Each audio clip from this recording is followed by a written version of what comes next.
But what I want to talk about today is my role in leadership training, and in that role in our Baptist tribe of churches, it's my job to cheer you on in your ongoing training and to cheer you on and resource you in your training of your leaders in your churches. So I'd like to share with you 4 ways that I do that in terms of four things that I focus on.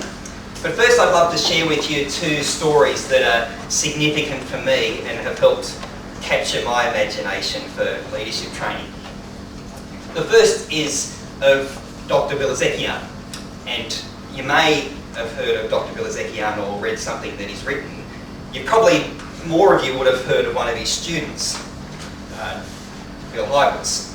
And Bill Hybels was in Bilezekian's class in seminary, and Bilezekian was in this seminary for a couple of years, and he was teaching through Acts, and he teaches through the text, and then Bill Hybels relates later that sometimes Bilezekian would look up from his notes and look around at his students and look out the window and kind of dream and imagine and say, you know, someone someday will capture and seek to live out the story of the Church of Acts in our day.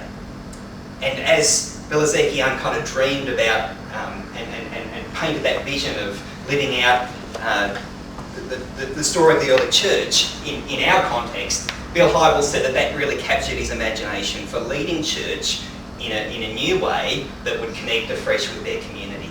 And I love what Bill Hybels has done in terms of his church leadership for his context and his generation is exciting for me. It's an inspiring story.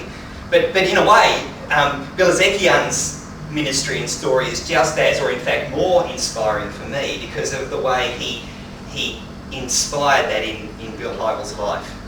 You know, it leaves me with the question, how can we in our training and in our ministry as pastors, training people, how can we help people get a new imagination for doing church in a new way that will connect with our communities?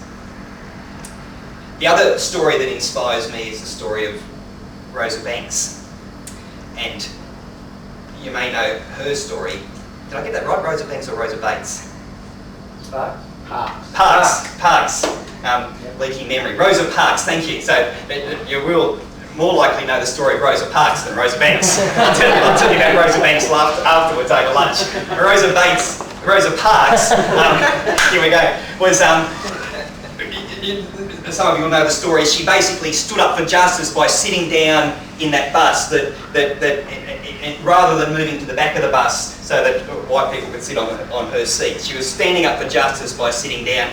And the kind of mythology says that she just stayed, you know, the story that is sometimes told is that she just kind of sat down in her seat. She was just tired and couldn't be bothered moving to the back of the bus. But she wasn't just tired physically, she was tired of the injustice of being treated as a second-class citizen, and so she stood up for justice and for her right for equality and so on.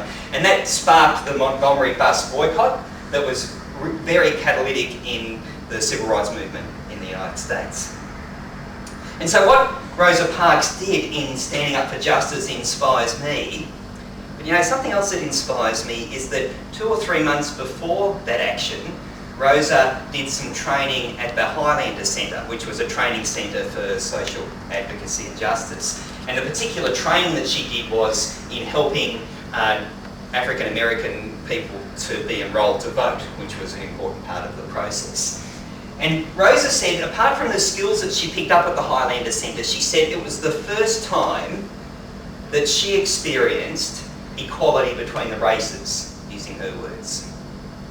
And you know what captures my imagination about Rosa's experience of training at the Highlander Centre is that she picked up some skills about changing the world and making it a better place, but she also experienced something in that learning community that gave her a vision for a different world.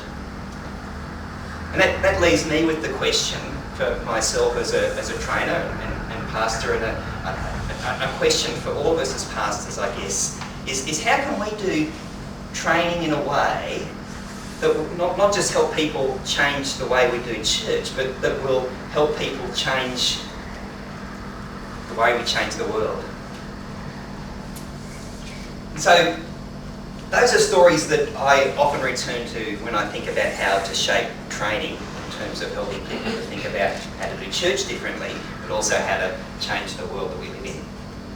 And the 4 ways that the team that I work with and I focus on in terms of helping resource churches are firstly in a coordinating and networking role. So part of what I do is celebrate and promote and link people to different training that is happening. For example, Caleb Ministries are starting a course next week, and we've joined a partnership with Caleb so that anyone who wants to do the Caleb course from our Baptist tribe of churches can get a special deal. So if you've ever wanted to do that this year, or this year's too late, next year would be a good year because we've got a good price to do that.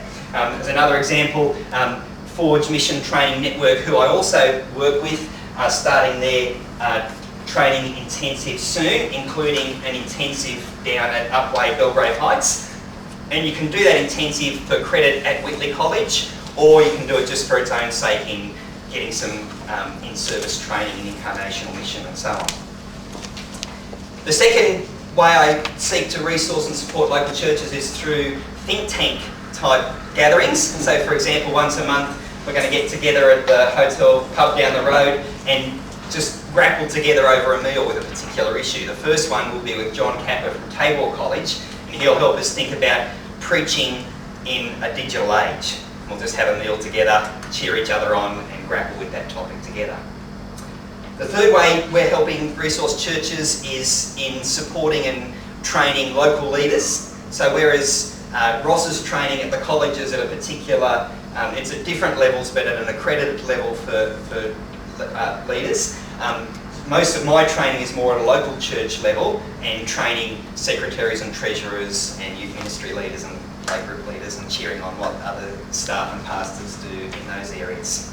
So for example, we're partnering with New Hope Baptist in August to run 3 Wednesday nights as kind of introductory course to local church leadership for new deacons or elders to give them some frameworks for that role.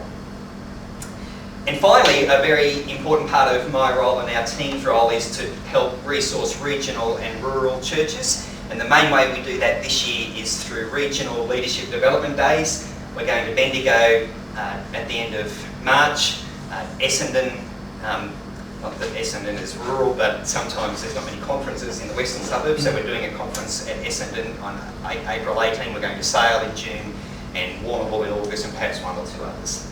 So they're the 4 ways that I focus on: the coordinating, the think tank stuff, the training local leaders, and regional leadership development days. And if my team and I can serve and partner with and cheer on what you're doing in any of those ways, we'd love to.